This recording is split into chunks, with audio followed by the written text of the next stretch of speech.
اگر مدرسہ بنانا ہوتا تو میں آج سے 25 سال پہلے بنا لیتا۔ مدرسہ بنانا کوئی مشکل نہیں ہوتا، یہاں پر مدرسے بنانے کے لیے لوگ تیار ہوتے ہیں۔ ہمارے پہلے بھی 3 مدرسے ملتان میں موجود ہیں، بڑے بڑے مدرسے ہیں، کئی کنالوں میں ہیں، وہ وہاں پر بھائی چلا رہے ہیں ان کو۔ 300 اسٹوڈنٹس بھی وہاں پڑھتا ہے، 200 300 400۔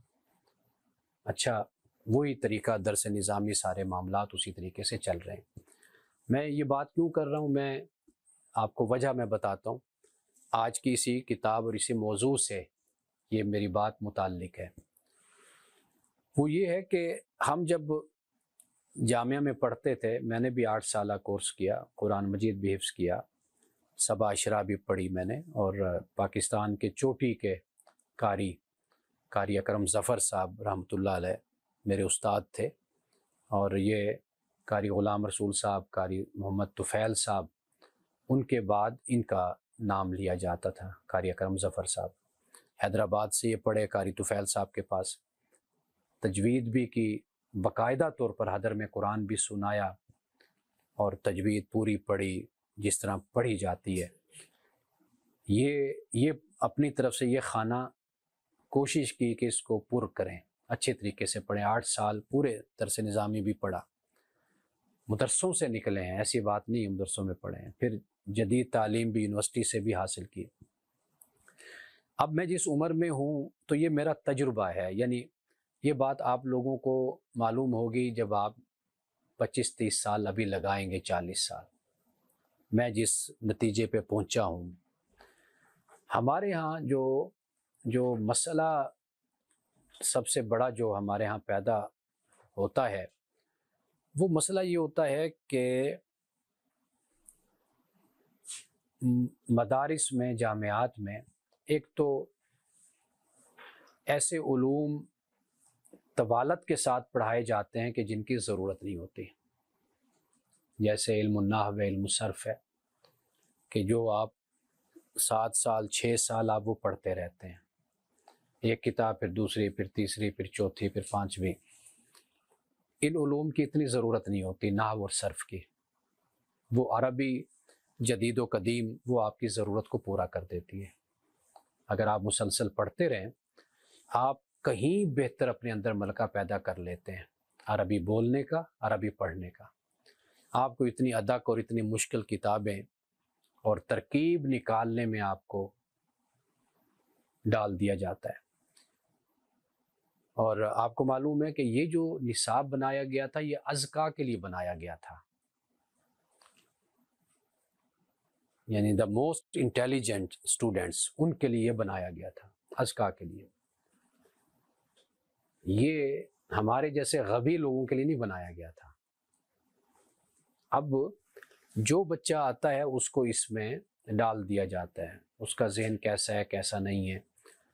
میں جانتا ہوں کہ آج بھی کسی کلاس میں آپ جائیں گے، مثلا دورہ حدیث کو بھی دیکھیں گے، تو آپ کو اس میں 2-3 وہ بڑی خوش نصیب کلاس ہوگی جس میں کوئی 5-7 اسٹوڈنٹ بڑے اذکیٰ ذہین قسم کے ہوں گے، جو عبارت میں بھی بہت اچھے ہوں گے، مسائل کو بھی فوراً پک کریں گے، فوراً سمجھیں گے، اور جو اس پر گفتگو بھی کر سکتے ہوں گے، بات بھی کر سکتے ہوں گے۔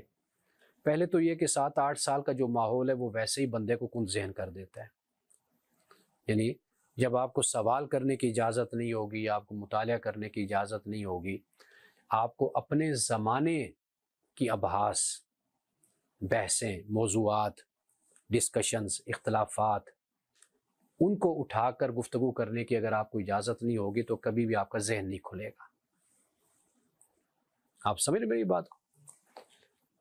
تو کبھی بھی ذہن نہیں کھلتا۔ وہ جو غبی ہے وہ بھی ذکی بن جاتا ہے اگر اس کو اپنے زمانے کے ساتھ اس کو لے کر چلایا جائے۔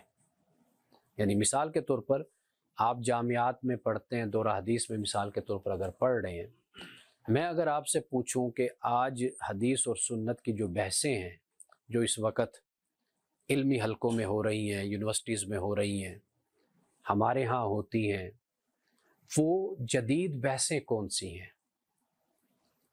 تو دورہ حدیث کرنے والے طلباء کو، اکثریت کو نہیں پتہ ہوگا کہ آج کی دنیا میں جو ہمارے اسکالرز ہیں، علماء ہیں، وہ حدیث پر، سنت پر، مقام حدیث اور سنت پر یا حجیت پر، اتھینٹسٹی پر کیا بحثیں کر رہے ہیں. ڈاکٹر فضل الرحمان کیا کہتے ہیں، غلام احمد پرویز نے کیا کہا، سر سید نے کیا کہا، مولانا مودودی نے کیا کہا، مولانا غلام رسول سعیدی صاحب نے کیا لکھا، یا اس کے علاوہ آج کے دور میں غامدی، جاوید احمد غامدی کیا کہتے ہیں، فلاں عالم نے کیا. یہ بحثیں ہیں ہمارے ہاں. سوشل میڈیا پہ چلے جائیں حدیث اور سنت پر. آپ ایک طالب علم ہیں، میں آپ کو گمراہ نہیں کر سکتا، نہ آپ مجھے گمراہ کر سکتے ہیں. گمراہی اور اس طرح کی باتیں تو ڈسکس ہونی نہیں چاہیے. علم کی دنیا میں نہیں یہ باتیں ڈسکس ہوتی. علم کی دنیا میں آپ طالب علم ہیں، آپ نے علم حاصل کرنا ہے. وہ کہتے ہیں کہ علم حاصل کرو، خواہ مشرک سے حاصل کرو. مشرک بھی استاد ہوتا ہے. آپ یورپ میں جائیے، آپ کافر سے پڑھیں گے، وہاں پر کوئی متقی اور متدین اور شخص نہیں کھڑا ہوگا جو آپ کو وہاں پر کچھ پڑھا رہا ہوگا. آپ چاہے مذہب بھی پڑھیں گے، ریلیجن بھی پڑھیں گے، تھیولوجی پڑھیں گے، وہ سارے وہی آپ کو پڑھائیں گے لوگ. تو علم کی دنیا میں جستجو ہوتی ہے، طلب ہوتی ہے. آپ نے اٹ سیلف مسئلہ دیکھنا ہے. ڈاکٹر کے سامنے کرسچن، مسلمان، ہندو، یہودی، پارسی، مجوسی کوئی ہو، اس نے اس کا علاج کرنا ہے. اس کے سامنے یہ کیس ہے. اسی طرح ایک طالب علم، ایک عالم کے سامنے یہ بحث ہوتی ہے. یہ نہیں ہوتی کہ یہ میرا عقیدہ بن گیا. آپ نے علم تو حاصل کرنا ہے نا، آپ کو پتا ہو کہ آپ نے کس طریقے سے ٹیکل کرنا ہے، کس طرح کاؤنٹر کرنا ہے، کس طرح آپ نے جواب دینا ہے. ہمارے ہاں یہ بحثیں بالکل نہیں ہیں. تو حدیث سال 2 سال میں ہو بھی جائے تو کسی کو بس وہی کچھ ہوتا ہے، رٹی رٹائی باتیں، وہی روایتی باتیں. اور 1 سال کے اندر اندر سیاہ ستہ، اور بلکہ سیاہ ستہ سے بھی 1-2 اور کتابیں بیچ میں ڈال لیں، تحاوی شریف وغیرہ، تو وہ ساری 1 سال کے اندر نکال دی جاتی ہیں. اب معلوم نہیں کہ ممکن ہے کوئی تبدیلی آ گئی ہو. تو جو میں عرض کرنا چاہتا ہوں نا، جو مجھے کمی محسوس ہوتی ہے وہ یہ ہے، یہ چیزیں کہ آپ اپنے جامعہ میں، اپنے نظام تعلیم میں ان چیزوں کو شامل کریں کہ جو اسٹوڈنٹس ہیں، طلباء ہیں، ان کو اپنے وقت کے تقاضوں سے بھی تعلق ہو. مسائل سے، معاشیات کے مسائل ہیں، ان کی بحثوں کا پتہ ہو کہ کیا معاشی مسائل چل رہے ہیں، مارکس کی تھیوری کیا ہے، اور ایڈم سمتھ جو ہے وہ کیا کہتا ہے. یہ جو معیشت میں جو بڑے نام ہیں ان کے بارے میں پتہ ہو. آپ کیا پڑھ رہے ہوتے ہیں؟ کتاب البیوع، وہ 1000 سال پہلے کی بحثیں، 1200 سال پہلے کی. آپ کیا پڑھ رہے ہوتے ہیں؟ غلام اور لونڈی کے مسئلے. طہارت میں کیا پڑھایا جاتا ہے؟ اقبال و ادبار. سردیوں میں پتھر کیسے استعمال کرنا ہے، مٹی، روڑا، اور گرمیوں میں کیسے. یہی ہے نا باتیں، ابھی تک پڑھائی جا رہی ہیں. حیض و نفاس کے مسائل پڑھائے جا رہے ہیں. یعنی آپ کا کیا تعلق ہے ان مسائل سے؟ اب کون بٹے استعمال کرتا ہے؟ اب مسلم شاور ہیں، کموڈ ہیں، فلش ہیں، یہ سارے سسٹم ہیں.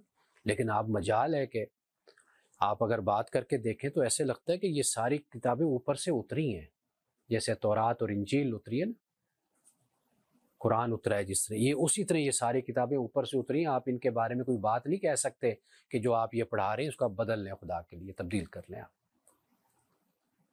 آپ وہ پوری اپنی فکر اٹھا کر دیکھ لیجیے. آپ مجھے بتائیے کہ آپ کے ان مسائل کی آج ضرورت کیا ہے. آپ نے کیا یہ اپنے بچوں کو آپ پڑھا رہے ہیں بیٹھ کر؟ کتاب الصلاۃ لے لیں، کتاب الزکوٰۃ لے لیں، کتاب زکوٰۃ کو لے لیں، آپ دیکھ لیں. کتاب الصوم کو لے لیں. کتنے مسائل ہیں کہ اب بدل گئے، لیکن جدید فقہ وجود میں نہیں آ سکے. اسی طرح آپ دیگر کتب بھی اٹھا کر دیکھ لیں. تو عرض کرنے کا مقصد یہ ہے، بتانے کا، کہ یہ جو چیزیں ہیں نا، رسول اللہ صلی اللہ علیہ وسلم نے جس طرح اپنے زمانے کے مطابق روایات کو قائم بھی رکھا، روایات کو چھوڑ بھی دیا، روایت میں امینڈمنٹ بھی کر دی. یہ وہ اصل چیز ہے، یہ وہ دانائی ہے، یہ وہ فراست ہے جو الحکمت دالۃ المومن ہے. یہ وہ چیز ہے کہ جس کی آج ہمیں ضرورت ہے. میں مدارس کے نظام تعلیم اور اس میں جیسے میں آپ سے کہہ رہا ہوں کہ 25 سال پہلے بھی میں یہ مدرسہ کھول کے بیٹھ سکتا تھا، بہت بڑا مدرسہ کھول سکتا تھا، لیکن میں پروڈکشن کیا دے رہا ہوں سوسائٹی کو، میں لوگ کیسے پیدا کر رہا ہوں. نہ غزالی پیدا ہو رہے ہیں، نہ رازی پیدا ہو رہے ہیں، نہ اعلیٰ حضرت فاضل بریلوی جیسے لوگ پیدا ہو رہے ہیں، کوئی نہیں. بس وہی، اگر آپ دورہ حدیث کی کلاس اگر 200 اسٹوڈنٹس پر اگر مشتمل ہے مثال کے طور پر، آپ ان میں سے دیکھ لیجئے کتنے ہیں، سارے یا تو ٹیوشنیں پڑھا رہے ہوتے ہیں بعد میں، یا وہ مسجدوں کے جمعے نمازیں پڑھا رہے ہوتے ہیں، یا وہ فوج میں چلے جاتے ہیں، یا وہ پھر یہ ہوتا ہے کہ زیادہ ذہین ہوں گے تو وہ پھر یونیورسٹی جدید تعلیم حاصل کر لیں گے، کوئی اور لائن اختیار کر لیں گے. وجہ کیا ہے؟ وجہ یہ ہے کہ آپ کے اس نظام تعلیم یہ اتنا آؤٹ ڈیٹڈ ہو گیا ہے، اتنا یہ پرانا اور اتنا متروک ہو گیا ہے کہ معاشرے میں اس کی کوئی کھپت ہے ہی نہیں، کسی طرح کی بھی نہیں ہے کھپت. دورہ حدیث کر کے لوگ ٹیوشنیں پڑھا رہے ہیں، یا پھر یہ کہ تعویذ گنڈا کریں گے، پیر بن بیٹھیں گے، یا یہ کہ فتنہ پسند اور پرست مولوی بن جائیں گے، تقریریں کریں گے جہاں سے پھر ان کو شہرت ملتی ہے، پیسہ ملتا ہے، گاڑیاں ملتی ہیں. آپ دیکھ لیجئے سوسائٹی کو پھر یہ لوگ تباہ کر دیتے ہیں، برباد کر دیتے ہیں، اخلاقیات خراب کر، دین کی بات کرتے ہیں، اخلاقیات تباہ کر دیتے ہیں، گالم گلوچ کرتے ہیں، بیٹھ کر تو کر کے بولتے ہیں. نوجوان طبقہ گمراہ ہوتا ہے، ان کو دیکھ کر دین سے متنفر ہوتا ہے، الحاد پرست ہو جاتے ہیں، ایتھیسٹ ہو جاتے ہیں، خدا کا انکار کر دیتے ہیں، کہتے ہیں یہ دین ہے، یہ مذہب ہے، یہ مذہب کو بتانے والے ہیں، یہ اس طرح کے لوگ ہوتے ہیں. زبان مختلف ہے ہماری ان سے، ان کی ٹرمنالوجیز اور ہیں، ان کی اصطلاحات اور ہیں، ان کا انداز فکر دوسرا ہوتا ہے، ہمارا بالکل اس کے اپوزٹ ہے. اب بادشاہ نے حکم دیا تھا نا، وہ سڑک پر چلا تھا بغیر جوتوں کے تو اس کے پاؤں زخمی ہو گئے، اس نے کہا پورے ملک میں ریاست میں قالین بچھا دو. تو ایک سمجھدار وزیر تھا، اس نے کہا بادشاہ سلامت اتنا خرچہ کیوں کرتے ہیں کہ پورے ملک میں قالین بچھا دو، اب جوتے پہن لو، سارا مسئلہ حل، پاؤں ہی آپ کے محفوظ ہونے نا. اب ہمارا طریقہ یہ ہے کہ ہم ساری دنیا کو گمراہ قرار دے دیں گے، ہم یہ کہہ دیں گے یہ مذہب مخالف ہے، یہ علماء کی توہین کرتا ہے، یہ بڑوں کی بے ادبی کرتا ہے، فلاں کرتا، یہ کہیں گے، اپنی اداؤں پر غور نہیں کریں گے کہ بھئی ہم سوسائٹی کو کیا ڈیلیور کر رہے ہیں، ہم سوسائٹی کو، معاشرے کو کیا دے رہے ہیں. یہ جو چیز ہے یہ افسوسناک ہے، اس پر آپ نوجوان ہیں، آپ لوگوں کو غور کرنا چاہیے، سوچنا چاہیے کہ آپ کیا ایسا سیکھیں دین کے نام پر، دین کی بنیاد پر، کہ جو سوسائٹی کو تبدیل کرے، سوسائٹی کو جس سے فائدہ ہو. میں ان چیزوں پر بہت خیر خواہی کے جذبے سے اور جسے کہتے ہیں ہمدردی کے ساتھ اور دکھی دل کے ساتھ میں غور کرتا رہتا ہوں. میرا وہ جو اقبال کہتے ہیں نا کہ اسی کشمکش میں گزری میری زندگی کی راتیں، کبھی سوز و ساز رومی، کبھی پیچ و تاب رازی. تو میری صبح و شام اسی میں گزرتی ہے کہ بھئی کہ کوئی ایسا کوئی طریقہ، کوئی نظام وضع ہم کریں کہ جس سے پروڈکشن ہو سوسائٹی میں. تو اس کے لیے اب ہم نے یہ سوچا ہے کہ رمضان کے بعد ہم شروع کریں گے، لیکن رمضان کے بعد شروع تب کریں گے جب میں مطمئن ہوں گا کہ ہاں اب یہ بہت بہتر ہم نے بنا لیا ہے کام، اب ہم اس کو لے کر چل سکتے ہیں. مثال کے طور پر قرآن کو مرکزیت حاصل ہوگی، قرآن کو مرکزیت، اس کے بعد پھر حدیث ہے. مرکزیت، قرآن کے اصول کیا ہیں سمجھنے کے، اس پر ہم تعلیم دیں گے اور بہترین تعلیم دیں گے طلباء کو. یعنی جیسے حضرت شاہ ولی اللہ کی کتاب ہے الفوز الکبیر، امام راغب اصفہانی کی ہے مقدمۃ التفسیر، ابن تیمیہ کی اسی طرح کی کتاب ہے. یہ 2-4 کتابیں ہیں بھرپور طریقے سے. اور آج کے تقاضوں میں، یعنی جو آج کے دور میں اگر کسی نے قرآن کی تفسیر پر، اصول پر کام کیا، وہ ہم اس سے متعارف کروائیں گے. حدیث پر بھی اسی طریقے کا کام کریں گے اور حدیث پر تمام ابحاث پر بات کریں گے، اور یہ بھی بتائیں گے کہ حدیث کی ویلیڈیٹی کیا ہے آپ کے زمانے کے مطابق. آپ علیہ السلام نے یہ فرمایا تو یہ فرمایا کیوں تھا، اس کا پس منظر کیا تھا؟ کسی صحابی سے کسی اچھے عمل کو ترجیحاً بیان فرماتے ہیں، کسی صحابی سے کوئی عمل ترجیحاً بیان فرماتے ہیں پہلے نمبر پر، تیسرا صحابی آتا ہے اسے کوئی اور عمل فرما رہے ہیں، چوتھا آتا ہے اسے کچھ اور فرماتے ہیں، عورت آتی ہے اسے کچھ اور فرماتے ہیں، بزرگ آتا ہے، بوڑھا آتا ہے، باپ آتا ہے اسے کچھ اور فرما رہے ہیں۔ تو آخر یہ کیوں ہے ایسا؟ اس کی وجہ کیا ہے؟ اس سے یہ بات سمجھ آتی ہے آپ علیہ السلام کے فرمان کے پیچھے کوئی نہ کوئی سبب تھا، کوئی نہ کوئی وجہ تھی کہ آپ کسی کے سامنے کسی عمل کو، کسی کے سامنے کسی عمل کو بیان فرماتے ہیں۔ حدیث کا پورا جو پرسپیکٹیو ہے وہ ہم چاہیں گے کہ اسٹوڈنٹس 3 سال میں اچھے طریقے سے اس کو سمجھیں، قرآن کو بھی اور حدیث۔ پھر فقہ پر ہم آئیں گے، فقہ کے پھر اصول الفقہ کیا ہے آج کے دور کے حساب سے، پھر اس کا جو ارتقاء ہے، ایوولوشن ہے فقہ میں کیا ہوا 1200 سال میں۔ ہم تو فقہ کے بارے میں بھی یہ سمجھتے ہیں یہ بھی شاید آسمان سے اتری ہے فقہ بھی، اس لیے تو ہم کتابوں کی جان نہیں چھوڑتے۔ وہ جو قدوری ہے تو وہ لگی ہوئی ہے، نور الذات وہ لگی ہوئی ہے، کنز الدقائق لگی ہوئی ہے، شرح وقایہ لگی ہوئی ہے، ہدایہ شریف لگی ہوئی ہے، ساری چیزیں ہم نے اس طرح ان کو بنا لی اپنے لیے جیسے یہ متن خدا کی طرف سے نازل ہوا ہے۔ تو اس پر بھی نقد کے ساتھ بھی بات کریں گے، یعنی یہ نہیں ہوگا کہ صرف پڑھی جاؤ، نہیں، نقد ہوگا۔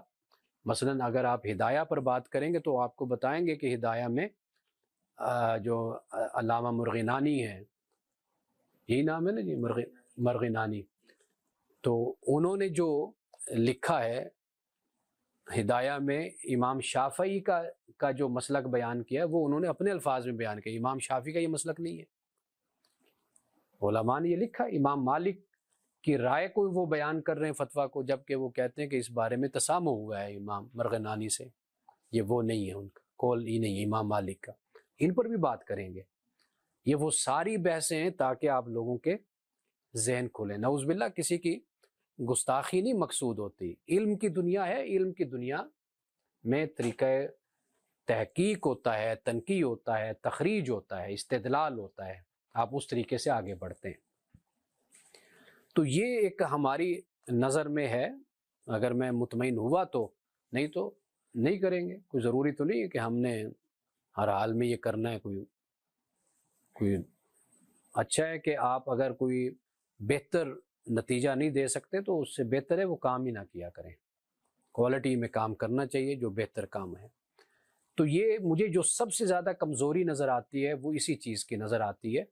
یہ لکھنے کا ایک مقصد میرا یہ بھی تھا اس کتابچے کو، کہ یہ دکھایا جائے، بتایا جائے ہمارے اپنے طلباء کو، مسلمانوں کو، نوجوانوں کو، کہ کس طریقے سے تہذیب وقت کے ساتھ بدلتی ہے، کس طرح احکام بدلتے ہیں، کس طرح مسائل بدلتے ہیں، تو پھر اس کا اجتہاد کس طرح تبدیل ہوتا ہے، علماء کی، فقہاء کی رائے وہ کس طرح بدلتی ہے، اور اچھی بات وہ کس طرح قائم رکھی جاتی ہے، اور اچھی روایات اور رسوم ان کو باقی رکھا جاتا ہے۔ ضروری نہیں ہوتا جو آئے اس کو ہر صورت میں سینے سے لگا کر بیٹھ جاؤ، وقت اور تقاضوں کے مطابق اس میں بڑی تبدیلی ہیں۔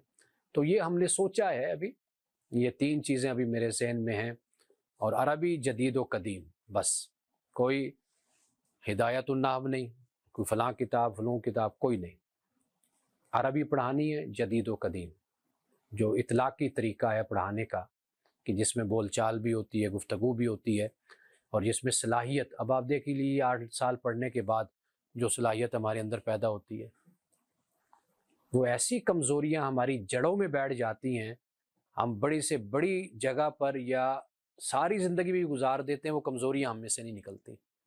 کیا یہ اچھا ہوتا کہ ہمیں عربی بول چال سکھائی جاتی، ہم بولتے، جدید عربی ہوتی، قدیم ہوتی، وہ جو کمزوریاں ہماری جڑوں میں بیٹھ گئی وہ نہیں نکلتی، کچھ بھی کر لیں وہ ختم ہی نہیں ہوتی۔ وہ وجہ یہی ہے کہ ہمارے نظام تعلیم نے ہمیں وہ ڈلیوری نہیں کیا۔ یہ الگ بات کہ آپ اس پہ فخر کرتے رہیں اور لڑتے رہیں، بحثیں کرتے رہیں، میرے ساتھ بھی بڑے لوگ الجھتے ہیں آ کر درس نظامی کے حوالے سے، علماء کے حوالے سے، وہ اپنی جگہ پر، لیکن اگر آپ کو ایکسپوجر ہے، سمجھ ہے اپنے معاشرے کی، سماج کی، اپنے زمانے کی، اپنے وقت کی، تو آپ مجھ سے الجھیں گے نہیں۔ آپ غور کریں گے کہ واقعی یہ کمزوریاں ہیں ہمارے ہاں، جس کو دور کرنے کی ضرورت ہے۔ تو یہ ساری بات میں نے اس لیے کہی ہے کہ یہ جو کتابچہ ہے یہ در حقیقت اسی پر ہی آپ کے ذہن کی کھڑکی کو کھولتا ہے، روشن دان کو۔ آپ کو پھر اس سے اندازہ ہوتا ہے کہ اسلام نے اچھی باتوں کو ایبزورب کیا ہے، جذب کیا اپنے اندر، اچھی روایات کو لیا ہے اور بری روایات کو چھوڑا ہے۔ جہاں ترمیم ہو سکتی تھی اس کی ترمیم رسول اللہ صلی اللہ علیہ وسلم نے، بہت کچھ ہے جو اس میں نے بڑے حوالے اس میں بیان کر دیے۔ تو میں اپنی گفتگو یہیں پہ ہی ختم کرتا ہوں۔